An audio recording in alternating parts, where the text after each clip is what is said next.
This can't even be one of those cool videos where I'm like, oh, sick ass intro, look at me, y'all. Oh, I did dodge it. Where I'm like, oh, sick ass intro, look at me. It can't even be that. Like, it gotta be this. Like, I'm just fighting a boss like a regular Joe. And I deserve better than that. I'm playing a tank, you know?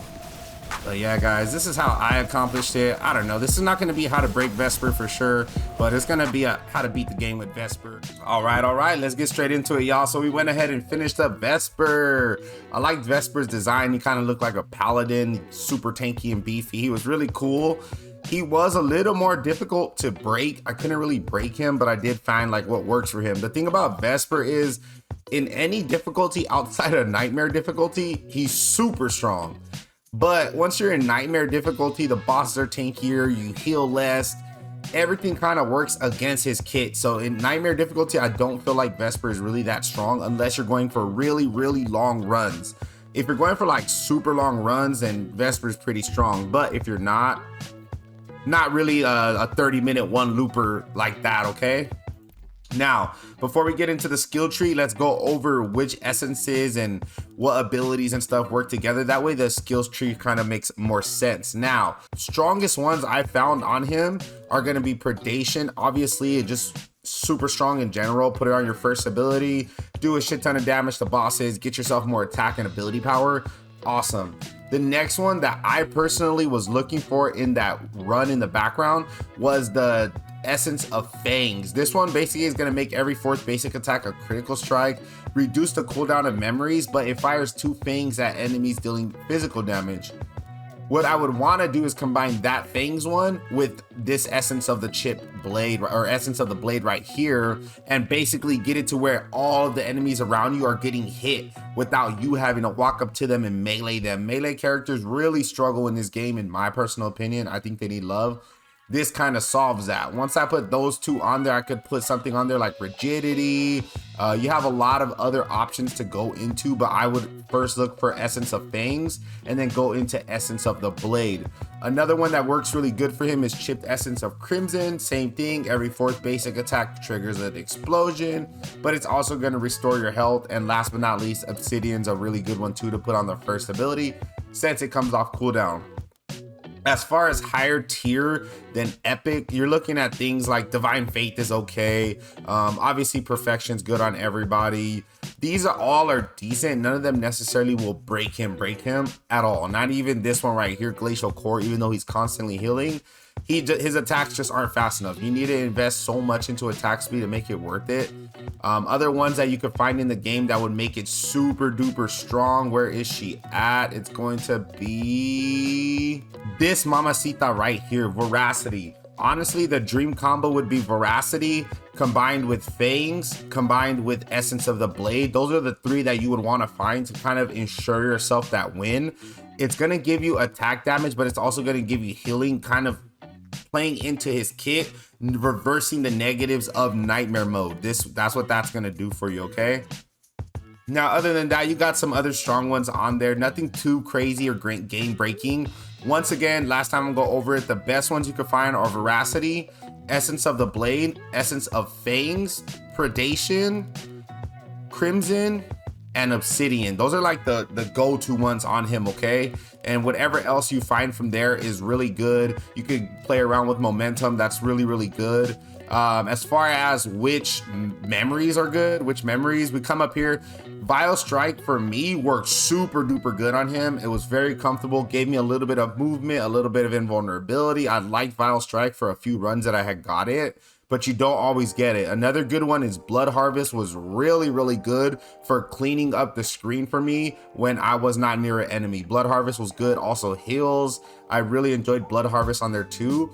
Other than that, nothing really crazy in the tree here. You could get Shadow Walk and trigger attack effects with it, but the problem was a lot of this stuff scales with ability power, and you're scaling with attack damage, so it kind of works against it. There's some cool Butcher Strike builds. I really like Spectral Bullet on him. Really fun because you can get the damage up so high, and you can keep getting that Dream Dust extra from it, but I haven't won with it yet.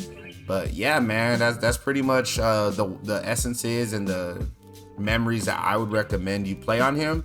You could get something like Umbral Edge isn't bad. There's also other good fits in here, guys, but yeah, what I went with, that's how I beat the game. I played a lot of matches with him, and that's what I found comfortable.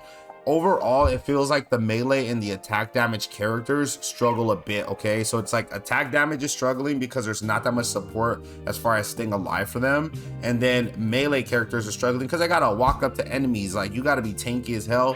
And unfortunately, he's an attack damage melee character, making it even more difficult to level him up. Another thing is his ult's cooldown is insanely ridiculous, and he does not have another ult, which is weird, but whatever. Let's get into the tree, guys. Gonna explain it to you so you understand everything. First things first, which abilities are we taking in? We're taking in discipline. That's his second one. Basically, that one's just gonna allow you to attack faster. It's gonna get the attacks out quicker. You don't have to charge it and all that weird stuff like you do with this one. He only has one ult, so we run the one ult.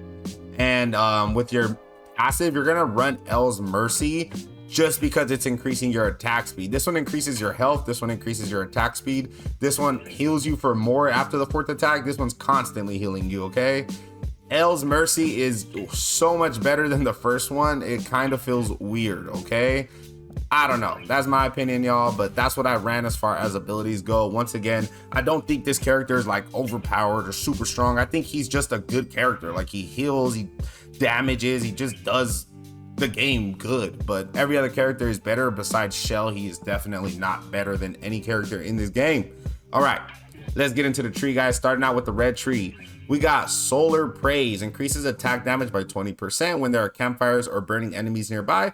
All you gotta do is put the damn sulfur on one of your abilities, make sure that there's a burning enemy, and you're gonna do 20% extra attack damage. I mean, come on now, can't miss that. Then you're gonna go flat attack damage. You're gonna go into some attack speed. You gotta get your attack speed to 300% before it kind of starts working well and feeling good. So yeah, getting more attack speed is just gonna get you there a little faster, okay?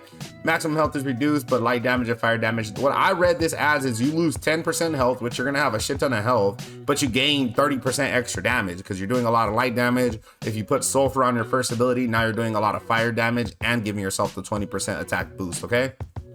Next up, we're going into increase ultimate charge speed. This one's a flex one. If you don't feel like you care about the ult or having it, trust me, it's necessary. 40% is a big chunk, and the ult's cooldown, something seems wrong with it, but that could just be me, okay? Next up, we go into the green tree. With the green tree, got a lot of options here. We're running a lot of things. Increased steel refinement increases maximum health by 24 each time you level up. Increase maximum health by 140. Reduce the cost of Shrine of Guidance by 100%. I've been running that one. If you guys don't have the Lucid Dream that gives you Dream Dust when you do this, this is still worth it, but not really on Vesper. So if you want to take this one off and you don't want to run that Lucid Dream, take it off. You just scale a little slower. Increases maximum health by 25 each time you level up. These are basically go-to ones right here, just giving you passive health every time you level up. Increases received healing and barrier amounts by 18%. Increase the chance for health potion to appear. Reduce dodge cooldown. The dodge still feels like it's on a super long cooldown with this, but whatever. And then increase maximum health by 120. We're getting a lot of health, boys, and we're gonna be very chunky in there. Next up, going into the blue tree, there's a 100% chance for Jonas to offer additional items for sale. And then we got the 3 platinum coins, increase gold from defeating enemies, and defeating an enemy has an 18% chance to grant 2 Dream Dust. And going into his final flex tree, absolutely nothing in there. We're not taking none of it. All of it kind of is mediocre to say the least, but that's the tree for Vesper. Those are the essences and memories I recommend. Now, I did put that gameplay in the beginning. I will go ahead and show you guys the rest of that. And yeah, man, let's get into it. All right, guys. So we're here at the end, about to fight the boss with Vesper. Let me show you guys a little bit about how we got here. Now, people wanted the full playthrough. I decided that I'll just put the final boss fight and explain all the abilities so you don't have to watch the full playthrough. But I'm kind of juggling between making the full playthrough and not. I haven't decided, okay? Sorry, let's get into this video. And yeah, Vesper was my second least favorite character to do. And yeah, he's, I don't know, guys. I don't think it's Vesper or Shell in general that have the problem. It's attack damage characters ain't got no type of love in this game, in my opinion. Now, the thing that made the build feel really good is Essence of the Blade. This is actually what I came in with on Deja Vu. and it felt really, really good, but our survivability was lacking a little bit. So yeah, I didn't really solve the survivability, but the next best thing is gonna be the essence of veracity. This essence of blade and essence of veracity, those two will get you going very strong. And then with our passive tree incorporating essence of sulfur, I was really looking for that one essence, that every essence of the fang, every time you crit, it shoots out 2 fangs. I was looking for that, and I would have paired that with a blade and then with the fire and just kept this on something I'm casting, okay? Now, with Vesper, you will have to get other abilities other than just this ability and your ult. His ult's cooldown, I try to play around with it. It's on a super long cooldown. Make sure you guys are reducing that cooldown. As far as where are we prioritizing Dream Dust, where are we putting Dream Dust at? You can see my Dream Dust breakdown here. I got 180, well, let's go with number. I got level 14 on my passive, and I got level 10 on my main ability. Then I took this blade one to 810%, y'all. Other than that, I was kind of just alternating between veracity and the blade and just wherever else I had a little bit of extra Dream Dust, and I got some cooldown and armor on my ultimate. This build is not like super broken, but you can beat Nightmare difficulty with it. I know a lot of people don't even play in Nightmare difficulty. Every time I make a video, y'all, I'm in Nightmare difficulty, okay? It makes the game way, way harder. It changes how characters feel, how they play.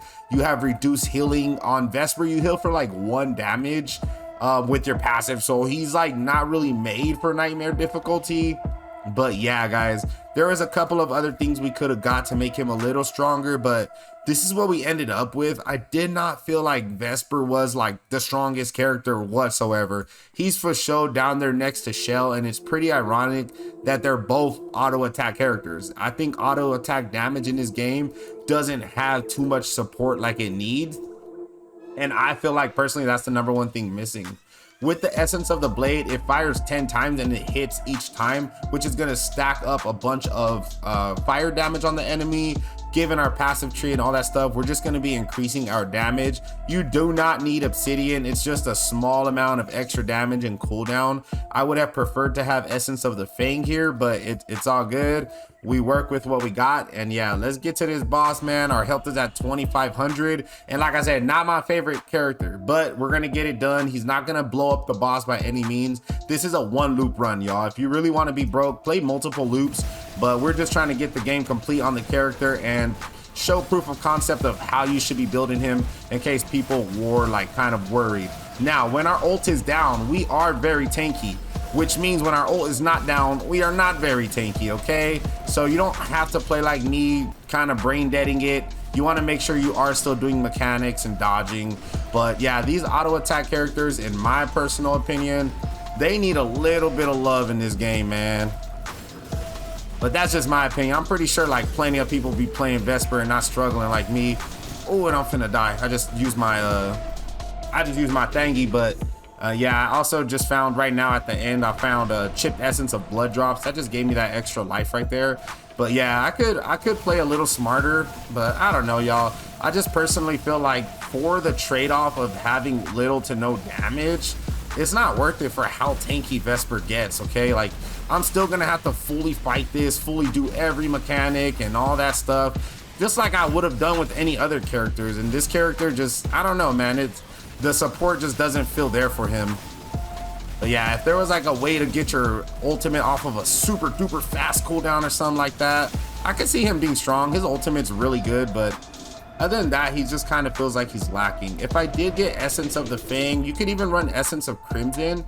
It would have been a lot better, but I didn't get those. So unfortunately, we're stuck with like a normal ass, regular schmegular, not super duper broken playthrough.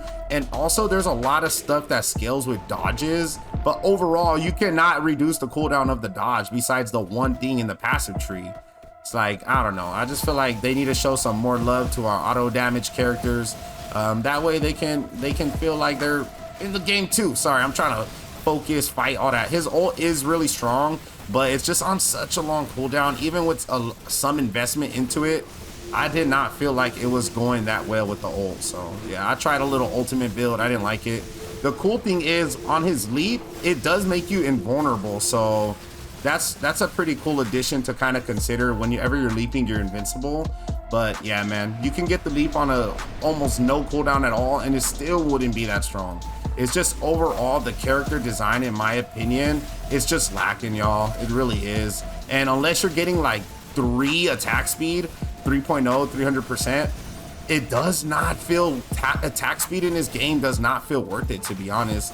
This can't even be one of those cool videos where I'm like, oh, sick ass intro, look at me, y'all. Oh, I did dodge it. Where I'm like, oh, sick ass intro, look at me. It can't even be that. Like, it gotta be this. Like, I'm just fighting a boss like a regular Joe. And I deserve better than that. I deserve better than that. I'm playing a tank, you know? But yeah, guys, this is how I accomplished it. I don't know. This is not going to be how to break Vesper for sure, but it's going to be how to beat the game with Vesper. And I hope you guys appreciate that I did take my time out and I did go in there and learn the character and all that good stuff just so I could get this video to y'all. But yeah, man, I don't know. Vesper wasn't it for me. He was my second most hated character. I am so relieved that he's done though, y'all. We can start coming out with some fun stuff. We got U-Bar, the final character in this series.